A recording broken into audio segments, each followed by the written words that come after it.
Lok Sabha speaker ने Allahabad high court के जज यशवंत वर्मा के खिलाफ महाभियोग की प्रक्रिया शुरू की। सुप्रीम कोर्ट की जांच में भ्रष्टाचार के आरोपों के बाद ये कदम उठाया गया। ये कदम न्यायपालिका में जवाबदेही को मजबूत करने की दिशा में महत्वपूर्ण है। विपक्षी दलों ने संसद में नए टैक्स सुधार बिल का विरोध किया। सरकार ने इसे अर्थव्यवस्था को मजबूत करने वाला बताया। ये बिल अगले सत्र में चर्चा के लिए सूचीबद्ध है। बिहार में मतदाता सूची सत्यापन पर विवाद, विपक्ष ने एनआरसी से जोड़ा। बॉम्बे हाईकोर्ट ने कहा कि आधार और वोटर आईडी नागरिकता का सबूत नहीं। ये मुद्दा राज्य में राजनीतिक तनाव बढ़ा रहा है। केंद्र सरकार ने रक्षा क्षेत्र में नई नीति की घोषणा की। विपक्ष ने इसे प्रचार स्टंट करार दिया। ये नीति स्वदेशी हथियार उत्पादन को बढ़ावा देगी। दिल्ली में सत्तारूढ़ पार्टी ने मुफ्त बिजली योजना का विस्तार किया। विपक्ष ने इसे वोट बैंक की राजनीति बताया। ये योजना लाखों परिवारों को लाभ पहुंचाएगी। पश्चिम बंगाल में स्थानीय निकाय चुनाव की तारीखों का ऐलान हुआ। सत्तारूढ़ पार्टी ने इसे लोकतंत्र की जीत बताया। विपक्ष ने निष्पक्षता पर सवाल उठाए। केंद्र ने नई पर्यावरण नीति पर चर्चा के लिए सर्वदलीय बैठक बुलाई। कई पार्टियों ने इसे लागू करने में देरी का आरोप लगाया। ये नीति जलवायु लक्ष्यों को प्राप्त करने में मदद करेगी। उत्तर प्रदेश में सत्तारूढ़ पार्टी ने युवा रोजगार योजना शुरू की। विपक्ष ने इसे खोखला वादा बताया। ये योजना 2026 तक 50,000 नौकरियां देने का लक्ष्य रखती है। कांग्रेस ने केंद्र की विदेश नीति पर सवाल उठाए, खासकर अमेरिकी टैरिफ पर। सरकार ने इसे कूटनीतिक जीत बताया। ये बहस संसद में गर्म होने की उम्मीद है।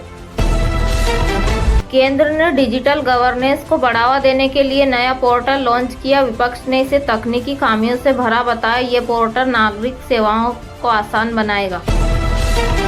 सोने की कीमत 13 अगस्त 2025 को मामूली बढ़त के साथ 1,04,60 रुपये प्रति 10 ग्राम रही।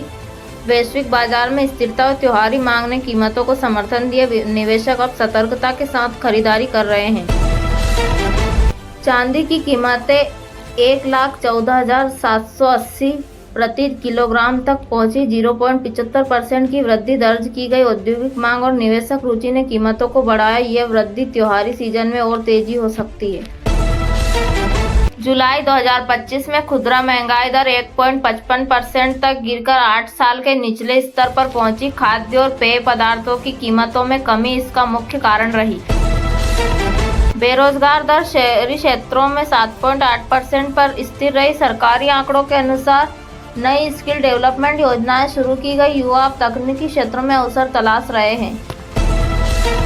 शिक्षा मंत्रालय ने डिजिटल लर्निंग के लिए 500 रुपये करोड़ का बजट आवंटन किया। नए ऑनलाइन कोर्स और शिक्षक प्रशिक्षण पर जोर दिया गया। ये कदम ग्रामीण छात्रों को लाभ पहुंचाएगा।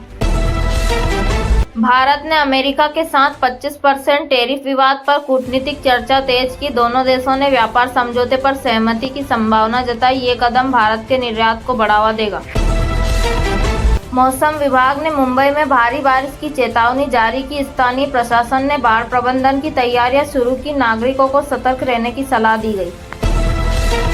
स्वास्थ्य मंत्रालय ने डेंगू के बढ़ते मामलों के लिए मुफ्त जांच अभियान शुरू किया। अस्पतालों में बेड और दवाओं की कमी की शिकायतें आई। ये अभियान ग्रामीण क्षेत्रों तक विस्तारित होगा। उत्तर प्रदेश के एक जिले में सामुदायिक तनाव के बाद कर्फ्यू लागू। पुलिस ने स्थिति को नियंत्रित करने के लिए अतिरिक्त बल तैनात किया। स्थानीय नेताओं ने शांति की अपील की। बॉलीवुड की नई फिल्म शौर्य ने पहले दिन 50 करोड़ रुपए की कमाई की। फिल्म में सामाजिक मुद्दों को उठाया गया। दर्शकों और समीक्षकों ने इसे सराहा।